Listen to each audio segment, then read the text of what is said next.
Hello friends. दोस्तों, आपने अपने घरों में कई सारे देवी देवताओं की तस्वीरें देखी होंगी। आपको क्या लगता है, क्या भगवान की कोई तस्वीर बना सकता है? क्या भगवान वाकई में ऐसे दिखते होंगे जैसा उन्हें चित्रों में दिखाया गया है, या फिर ये किसी कलाकार की कल्पना है? जी हाँ, आपने सही माना है। ये एक कलाकार की ही कल्पना है जो भगवान को एक रूप देता है। ऐसे ही महान चित्रकार थे राजा रवि वर्मा। राजा रवि वर्मा भारत के सबसे मशहूर चित्रकारों में से एक थे। इन्होंने प्राचीन भारत के पौराणिक ग्रंथों से कई सारे पात्रों का चयन किया और इनके पेंटिंग्स बनाए। करीबन 100 सालों से भी ऊपर हो चुके हैं इन पेंटिंग्स को बने, लेकिन इनकी खूबसूरती आज भी बदस्तूर कायम है। राजा रवि वर्मा उस जमाने के बहुत ही विवादास्पद चित्रकारों में से भी थे, क्योंकि इनकी जो पेंटिंग्स थी उनमें कुछ न्यूडिटी भी थी और कुछ ऐसे भी थे जो कि धर्म के खिलाफ जाते थे। लेकिन इन्होंने इन बातों की कभी कोई परवाह नहीं की और अपनी कला को उस मुकाम तक लेकर गए जहां तक पहुंचना किसी के बस की बात नहीं। तो आइए जानते हैं राजा रवि वर्मा के बारे में।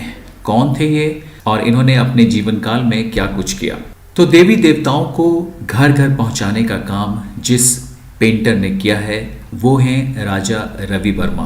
कैलेंडर, दीवारों, पुस्तकों और न जाने कहां कहां, इन सभी जगहों पर आज जो आप देवी देवताओं की तस्वीरें देखते हैं उनमें से बहुत सी तस्वीरें राजा रवि वर्मा की ही कल्पना का नतीजा है। केरल में जन्मे राजा रवि वर्मा को मालूम था कि भारत जो देश है वो एक धार्मिक देश है और यहाँ पे महाकाव्यों को लोग बहुत ही रुचि लेकर पढ़ते हैं। यही वजह है कि इन्होंने अपने पेंटिंग्स में ज़्यादातर इन्हीं प्लॉट्स का सहारा लिया। इनके बनाए गए सरस्वती और लक्ष्मी के जो चित्र हैं वो आज भी बहुत ही फेमस हैं। एक तरह से आप कह सकते हैं कि ये पहले चित्रकार थे जिन्होंने भगवान को इंसान का चेहरा दिया, रूप दिया। बचपन में ही इन्होंने अपनी हुनर को दिखाना शुरू कर दिया था। उन्हें जो भी सामने दिखता था वो उसका चित्र बनाने लग जाते थे। बचपन में इन्होंने पेंटिंग्स की जो प्रारंभिक शिक्षा है वो अपने चाचा जी से ली। इसके बाद वो तिरुवनंतपुरम आ गए जहां उन्होंने ऑयल पेंटिंग की शिक्षा ली। आगे और भी शिक्षा लेने के लिए इन्होंने मैसूर, बड़ौदा और दूसरे राज्यों की भी यात्रा की। इन्होंने यूरोपियन शैली का भी अध्ययन किया। दरअसल अभी से 100 साल या 150 साल पहले का जो भारत था उसमें देवी देवताओं की कोई भी तस्वीर कहीं नहीं थी। हर जगह मूर्तियां हुआ करती थी और वो जो मूर्तियां होती थी उसमें भी एक ख़ास तरह का डिफ्रेंसिएशन था। जो उच्च जाति के लोग थे उन्हें ही मंदिर में प्रवेश की इजाज़त थी। जो छोटी जाति और निम्न जाति के लोग थे उन्हें मंदिर के बाहर रहकर ही भगवान को नमन करना था। कहने का मतलब ये कि समाज में जो ऊंच नीच की भेदभाव की जो भावना थी वो उस जमाने में काफ़ी ज़्यादा थी। ऐसे में पेंटिंग बनाना जानता था। राजा रवि वर्मा ने जब ऑयल पेंटिंग बनाना शुरू किया तो इनकी जो चित्रें बननी शुरू हुई उसे देखकर लोग दंग रह गए। राजा रवि वर्मा की कई तस्वीरों को लेकर विवाद भी हुआ। राजा रवि वर्मा विवादों में इसलिए भी आए क्योंकि उनके चित्रों में रंभा, उर्वशी जैसी अप्सराएं सेमी न्यूड पोजीशन में दिखाई देती थीं। कुछ लोगों ने इसे हिंदू धर्म का अपमान भी माना। इसको लेकर राजा रवि वर्मा पर मुकदमा भी हुआ। राजा रवि वर्मा पर आरोप लगता है कि उन्होंने सरस्वती और लक्ष्मी जैसी हिंदू देवियों की जो तस्वीरें बनाई उनमें उनकी प्रेमिका सुगंधा का चेहरा था। 2014 में केतन मेहता ने रंग रसिया नाम की एक फिल्म बनाई थी जिसमें रणदीप हुडा ने राजा रवि वर्मा का रोल प्ले किया था और नंदना सेन ने सुगंधा का रोल प्ले किया था। अगर आप ये पूरी फिल्म देखेंगे तो आपको राजा रवि वर्मा के पर्सनल लाइफ से जुड़ी हुई काफ़ी सारी जानकारियाँ समझ में आएंगी। इस वीडियो के माध्यम से मैं आपको सिर्फ एक हिंट जैसा दे रहा हूँ कि कितनी महान शख्सियत ने भारत की इस भूमि पर जन्म लिया। 2 अक्टूबर 1906 को राजा रवि वर्मा ने इस दुनिया को अलविदा कह दिया। राजा रवि वर्मा जहां अपनी पेंटिंग्स के लिए मशहूर हुए थे तो वहीं अपने पर्सनल लाइफ को लेकर भी मशहूर थे। इनकी पत्नी पुराताठी से इनके संबंध बहुत मधुर नहीं थे।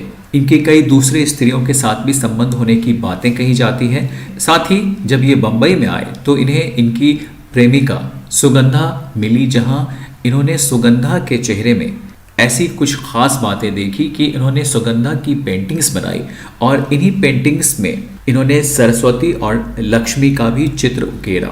और इसके बाद वही प्रिंट आज भी लोगों के हाथों में है। अगर आप पुराने ज़माने के लक्ष्मी और सरस्वती के इमेज को देखेंगे तो फिर आपको समझ में आएगा कि इनमें काफ़ी सिमिलरिटीज़ थी और ये राजा रवि वर्मा की कल्पना का परिणाम था, जिन्होंने इस तरह से अपनी प्रेमिका के शक्ल में सरस्वती और लक्ष्मी की चित्रों को उकेर दिया। और दोस्तों, अब राजा रवि वर्मा की ज़िंदगी से जुड़ी हुई एक और ख़ास बात आपको बताते चलें। राजा रवि वर्मा ने उस ज़माने में बम्बई में एक प्रिंटिंग प्रेस की स्थापना की थी। तो दोस्तों, जैसा आपको बताया कि राजा रवि वर्मा कई सारी न्यूड पेंटिंग्स बनाकर भी विवादों के साए में आ गए थे और ये बातें अभी से 100 साल पुरानी हैं। तो आप सोच सकते हैं कि उस समय इन बातों को लेकर कितना ज़्यादा विवाद हुआ होगा। उन्होंने उस वक्त के बम्बई में जो अपना प्रेस बनाया था उसे भी जला दिया गया। राजा रवि वर्मा के आखिरी के दिनों में उनके पास जो कुछ भी संपत्ति बची थी वो उन्होंने दादा साहेब फाल्के को दे दी। और आप जानते हैं कि दादा साहब फाल्के भारत में भारतीय सिनेमा के जनक माने जाते हैं। इन्होंने पहली फिल्म हरिश्चंद्र बनाई थी जिसमें राजा रवि वर्मा का भी योगदान था। तो एक तरह से आप देख सकते हैं कि राजा रवि वर्मा न सिर्फ भारत में पेंटिंग्स की दुनिया में एक खास नाम करके गए, बल्कि दादा साहब फाल्के की मदद कर इनडायरेक्टली भारतीय सिनेमा को भी बहुत बड़ा योगदान दिया। राजा रवि वर्मा की कुछ खास पेंटिंग्स में वो पेंटिंग काफ़ी मशहूर है जिसमें उन्होंने अर्जुन को सन्यासी के रूप में दिखाया है। राजा रवि वर्मा की इस मशहूर पेंटिंग में शकुंतला पैर से कांटा निकालने के बहाने राजा दुष्यंत को देख रही हैं। राजा रवि वर्मा की एक दूसरी मशहूर पेंटिंग में एक महिला को दिखाया गया है। इस पेंटिंग में महिला चमेली के फूलों से अपने बालों को संवारते हुए दिखती हैं। रवि वर्मा की एक दूसरी पेंटिंग में रावण के सीता हरण के वक्त जटायु के संघर्ष को दिखाया गया है। जटायु ने सीता को बचाने के लिए अपने प्राण न्यौछावर किए थे। राजा रवि वर्मा ने इस पेंटिंग में वो प्रकरण बखूबी दिखाया है। इस पेंटिंग में राजा रवि वर्मा ने हरिश्चंद्र को उनकी पत्नी तारामती के साथ दिखाया है। इस पेंटिंग में शमशान घाट के उस किस्से को दिखाने की कोशिश की गई है जिसमें राजा हरिश्चंद्र के बेटे की मौत हो गई थी। राजा रवि वर्मा की इस पेंटिंग में द्रौपदी को इंसाफ के लिए गुहार लगाते हुए चित्रित किया गया है। वहीं राजा रवि वर्मा की इस पेंटिंग में राजकुमारी दमयंती की शाही हंस से बात करते हुए एक खूबसूरत पेंटिंग है। इस पेंटिंग में दमयंती राजा नल के बारे में हंस से बात करते हुए दिखती हैं। तो दोस्तों, इसके साथ ही राजा रवि वर्मा की और बहुत सी पेंटिंग्स हैं। इसके साथ ही अभी हाल ही में दक्षिण भारतीय सिनेमा के मशहूर फोटोग्राफर जी वेंकटराम ने 2020 में कुछ कैलेंडर जारी किए जिसमें उन्होंने राजा रवि वर्मा की कुछ पुरानी और बेहतरीन चित्रकारियों को दक्षिण भारत की अभिनेत्रियों की मदद से फिर से जीवित किया है। अगर आप इन तस्वीरों को देखें तो आप खुद समझ सकते हैं कि राजा रवि वर्मा की जो पेंटिंग्स की स्किल थी वो किस लेवल तक थी और इस महान आर्टिस्ट ने कितनी खूबसूरत रचनाएं की है। दोस्तों, आज के इस वीडियो में इतना ही। अगर ये वीडियो अच्छा लगा हो तो इसे प्लीज़ लाइक करें और ऐसे ही इंटरेस्टिंग वीडियोस को देखने के लिए हमारे चैनल को सब्सक्राइब करें और सब्सक्राइब करने के बाद बेल आइकन ज़रूर प्रेस करें ताकि जो नए वीडियोस मैं अपलोड करूं उनका नोटिफिकेशन आपको सही वक्त पर मिल जाया करे। तो दोस्तों, मिलते हैं फिर एक नई वीडियो में। अभी तक के लिए सुशांत को दीजिए इजाज़त। Thank you.